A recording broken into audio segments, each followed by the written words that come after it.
Good day everyone! I hope you're doing good and doing great today. Nangangalyo po ba ang inyong mga talampakan? Yung nagbibitak-bitak siya? Ayan, dahil yan, katulad nito, nagbibitak-bitak. Siguro dahil nagpapaa ako sa sahig, kaya yan, nagbibitak-bitak. So, dapat pala nakachinelas ako sa loob ng bahay. Ayan. Tapos, ang ginawa ko dito, nagpi-petrolium jelly ako para matanggal siya. Nakatulong naman ang petrolium jelly, pero nagpunta pa rin tayo dito sa may Pius Belio Salon. Dito lang po ito sa may Munyo, sa kanan, Batangas Street. Ayan, malapit lang siya. Napakaganda ng salon na ito kasi malit lang siya, pero cheap yung price niya. Maganda, elegant ang dating, o, tinan mo. Asikaso kaagad ako. Ayan. So, binabad yung pa ako dun sa jelly na may asin. Tapos, maya-maya pa, naging parang ano na siya, yung malapot na. Tapos, nilagyan ulit ng asin. Tapos, lumabnaw. Ayun. Ganun pala. Tapos, yung inaapakan ko, may tusok-tusok.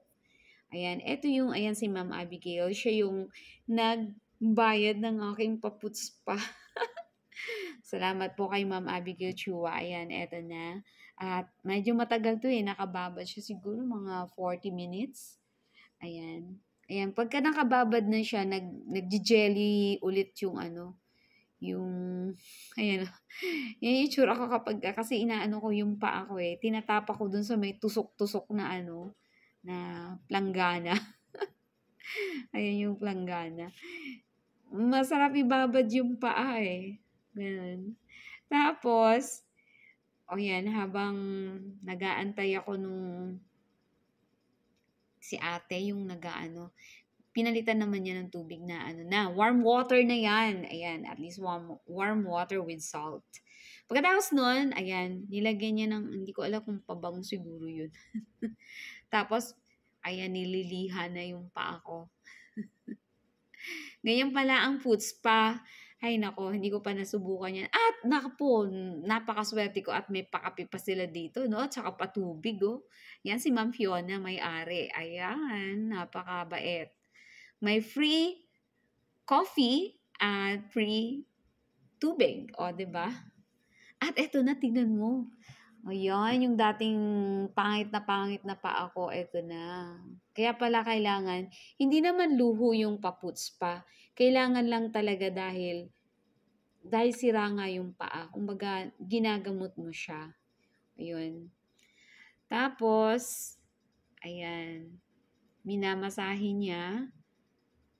Tapos, para may kasama na raw yung linis ng kuko. So, libre naman. So, okay lang. Huwag lang may kulay. Bawal kasi yung may kulay, di ba? Ayun. Ayan, minamassage yan. Ako, napakasarap talaga ng pakiramdam. Feeling ko naging milyonarya ako sa ilang sandali lang. Ganito pala yun. So, na-relax yung paa ko kasi sobrang pagod niya na din Ayan.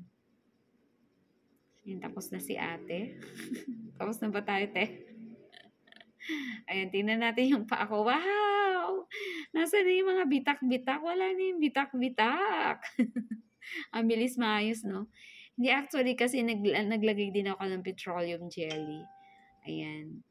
Before ako nagpunta dito. So, ayan. Kailangan lang, i-maintain para tuluyan ng mawala yung mga bitak-bitak na yun. Ayan. Salamat sa Diyos. At, nakatikim ng food spa. Nakaranas pala, hindi nakatikim. So, hanggang dyan lang muna po. Dito po tayo sa View Value. Ayan, si Biel, si Bia, si Ma'am Jure. Thank you so much. At eto naman ako. Thanks for watching!